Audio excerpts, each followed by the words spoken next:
ഹായോ. അപ്പം നിങ്ങളുടെ നീറ്റ് 2022 ബന്ധപ്പെട്ട UG മെഡിക്കൽ കൗൺസിലിങ്ങിൻ്റെ അപ്ഡേറ്റ്സ് നിങ്ങളുടെ MCC.NIC എന്ന സൈറ്റിൽ വന്നിട്ടുണ്ട്. അപ്പോൾ സൈറ്റ് ജസ്റ്റ് ഒന്ന് ഒബ്സർവ് ചെയ്യായിരുന്നു.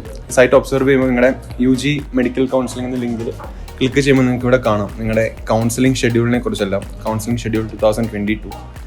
അതായത് ശരിക്കും പറഞ്ഞാൽ നിങ്ങളുടെ first counselling process, first allotment process എന്ന രീതിയിൽ നിങ്ങൾക്ക് ഇവിടെ ഒബ്സർവ് ചെയ്യാൻ സാധിക്കും. ഇന്നലെ ദാറ്റ് ഈസ് 11 ഒക്ടോബറിന് സ്റ്റാർട്ട് ചെയ്ത നിങ്ങളുടെ കൗൺസിലിംഗ് ഈ വരുന്ന 17-ാം തീയതി വരെ നീണ്ടു നിൽക്കുന്നുണ്ട്. അതായത് ഫസ്റ്റ് നിങ്ങൾ ചെയ്യേണ്ടത് രജിസ്ട്രേഷൻ പ്രോസസ്സാണ്. നിങ്ങളുടെ നീറ്റ് നിങ്ങൾ എത്രത്തോളം സ്കോർ ചെയ്തു, അതിൻ്റെ റാങ്ക് എങ്ങനെയാണ്, അതിൻ്റെ ബേസിൽ നിങ്ങളുടെ കൗൺസിലിംഗ് വെബ്സൈറ്റിൽ കയറി, അത് ഹോം എടുത്താൽ UG മെഡിക്കൽ കൗൺസിലിംഗ് നോക്കിയാലും അവിടെ നിങ്ങൾക്ക് ഏറ്റവും താഴെ സ്ക്രോൾ ചെയ്താൽ ന്യൂ രജിസ്ട്രേഷൻ ഫോർ റൗണ്ട് 1 എന്ന് കാണാം.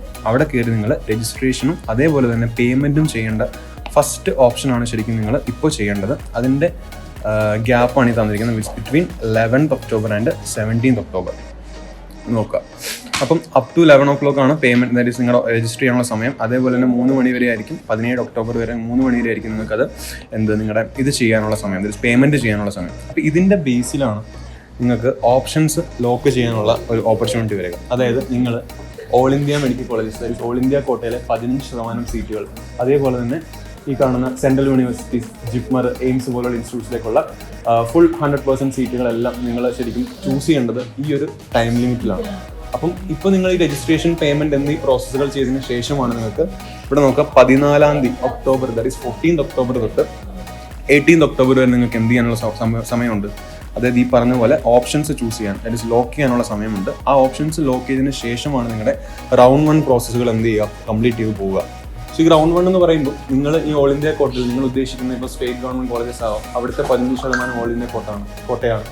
അതേപോലെ തന്നെ സെൻട്രൽ യൂണിവേഴ്സിറ്റീസിലുള്ള 100% സീറ്റ്സ്. അപ്പോൾ ഇവിടെ നിങ്ങൾ എടുക്കുന്ന ഓപ്ഷൻസ് പ്രകാരം നിങ്ങളുടെ നീറ്റ് സ്കോർ വാലിഡേറ്റ് ചെയ്തതിന് ശേഷം ആ നീറ്റ് സ്കോറിൻ്റെ ബേസിൽ എന്ത് ചെയ്യും, ഇവർ യൂണിവേഴ്സിറ്റി ഒരു വെരിഫിക്കേഷൻ ഉണ്ടാവും. അത് between 17th to 18th October ആണ്. അതിനുശേഷമായിരിക്കും നിങ്ങളുടെ സീറ്റ് അലോട്ട്മെൻറ്റ് നടത്തുക, that is between 19th October ആണ്.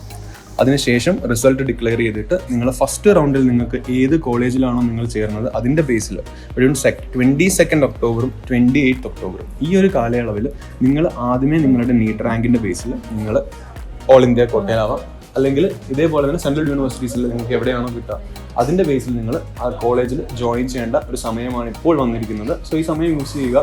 ഈ സമയത്ത് നിങ്ങളുടെ പേയ്മെൻറ്റ് പ്രോസസ്സും രജിസ്ട്രേഷനും ചെയ്യാൻ ശ്രമിക്കുക. അതിനുശേഷം ഉടനെ തന്നെ നിങ്ങളുടെ ഓപ്ഷൻ ലോക്കിംഗ് സെർവർ ഓൺ ആവും. അപ്പോൾ അത് ചെയ്യുക. സ്റ്റേറ്റ് ഗവൺമെൻറ്റിൻ്റെയും അതേപോലെ തന്നെ പ്രൈവറ്റ് കോളേജിനുള്ള വരുന്നതേ ഉള്ളൂ. അത് നമ്മുടെ കീം റാങ്ക് ലിസ്റ്റും കൂടെ വന്നതിന് ശേഷമായിരിക്കും ശരിക്കും എന്ത് ചെയ്യുക, പ്രോസസ്സ് നടക്കുക. ഇപ്പോൾ നിങ്ങൾ ചെയ്യേണ്ടത് ഓൾ ഇന്ത്യ കോട്ട 15% ഉള്ള സീറ്റും അതേപോലെ തന്നെ നിങ്ങളുടെ സെൻട്രൽ സീറ്റുകളിലേക്കുമുള്ളതാണ്. സോ എല്ലാം നല്ല കൃത്യമായി തന്നെ ചെയ്യാൻ ശ്രമിക്കുക. കൂടുതൽ കോളേജസിനെ കുറിച്ചുള്ള അപ്ഡേറ്റ്സ് നമുക്ക് ആയിട്ട് ഇനിയും കാണാം. ബൈ.